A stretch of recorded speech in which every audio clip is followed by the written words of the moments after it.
कभी कभी ना इतिहास बस एक दिन में लिख दिया जाता है। सोचिए, सिर्फ एक दिन जो आने वाली सदियों का भविष्य तय कर देता है। आज हम ऐसे ही एक दिन की कहानी में गहराई से उतरने वाले हैं। ये कहानी है वेणी के युद्ध की, एक ऐसी लड़ाई जिसने दक्षिण भारत का नक्शा हमेशा हमेशा के लिए बदल कर रख दिया।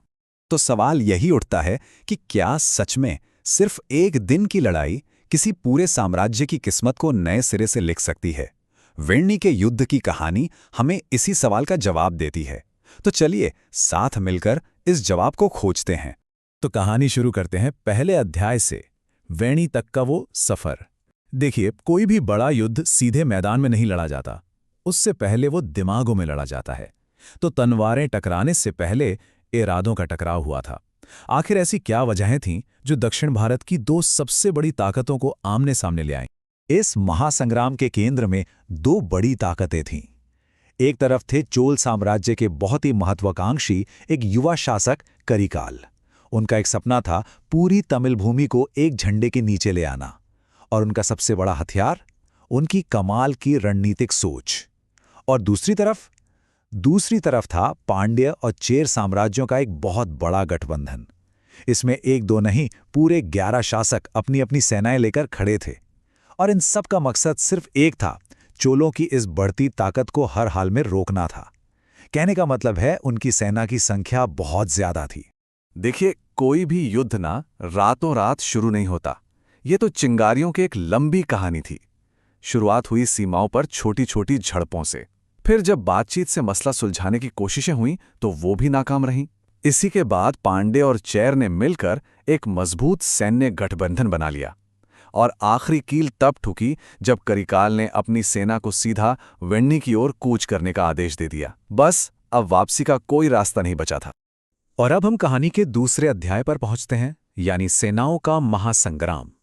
ये वो पल था जब सारी कूटनीति, सारी बातचीत खामोश हो गई, और अब जो भी फैसला होना था वो तलवारों की गूंज से होना था। वेणी के मैदानों पर दो विशाल सेनाएं एक दूसरे के सामने खड़ी थीं। एक राष्ट्र का भविष्य दांव पर लगा था। हवा में एक अजीब सा तनाव था, और ऐसा लग रहा था मानो धरती भी इतिहास के बदलने का इंतजार कर रही हो। तो आखिर उस दिन मैदान में हुआ क्या? चलिए इस लड़ाई को थोड़ा करीब से समझते हैं। गठबंधन सेना ने अपनी भारी संख्या के भरोसे सामने से एक जबरदस्त हमला बोल दिया, लेकिन करिकाल के दिमाग में कुछ और ही चल रहा था। उन्होंने अपना सबसे बड़ा दाव खेला, अपनी सबसे बेहतरीन घुड़सवार सेना को किनारे से घूमकर हमला करने भेज दिया। और बस यही वो चाल थी जिसने पूरा का पूरा खेल ही पलट दिया। जैसे ही चेरे राजा इस अचानक हुए हमले में घायल हुए, गठबंधन की सेना में भगदड़ मच गई। उनका पूरा सैन्य ढांचा टूट गया, और जो एक संगठित हमला था वो देखते ही देखते एक बड़ी हार में बदल गया।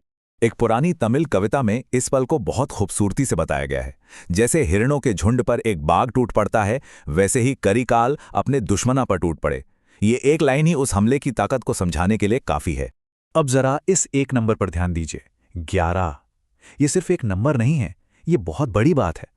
सोचकर देखिए, करिकाल ने सिर्फ एक लड़ाई में, एक ही दिन में 11 राजाओं और उनके सरदारों को हरा दिया था।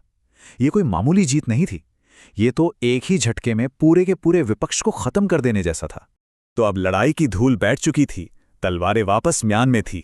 अब कहानी का तीसरा और आखिरी अध्याय शुरू होता है, एक नए युग की शुरुआत।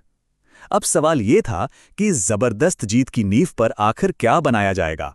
इस जीत के ठीक बाद जो हुआ उसे इतिहास वेणी घोषणा के नाम से जानता है, और इसका मतलब बिल्कुल साफ था। आज से तमिल भूमि का सिर्फ एक शासक है, और वो है करिकाल चोल। पांडे और चेर का विरोध पूरी तरह से कुचल दिया गया था, और चोल साम्राज्य का सूर्योदय हो चुका था। इस एक जीत ने सच में सब कुछ बदल दिया था। चोल साम्राज्य की सीमाएं अब दूर दूर तक फैल गईं, और सारी राजनीतिक ताकत करिकाल के हाथों में आ गई। अहम बंदरगाहों और उपजाऊ जमीन पर कब्जे के साथ ही आर्थिक शक्ति भी उनके पास आ गई। और जहां तक सैन्य रणनीति की बात है, करिकाल का दिमाग तो आने वाली पीढ़ियों के लिए एक मिसाल बन गया। मतलब हर तरह से ये एक नए दौर की शुरुआत थी। तो कुल मिला के वेणी का युद्ध सिर्फ एक सैन्य जीत से कहीं ज्यादा था।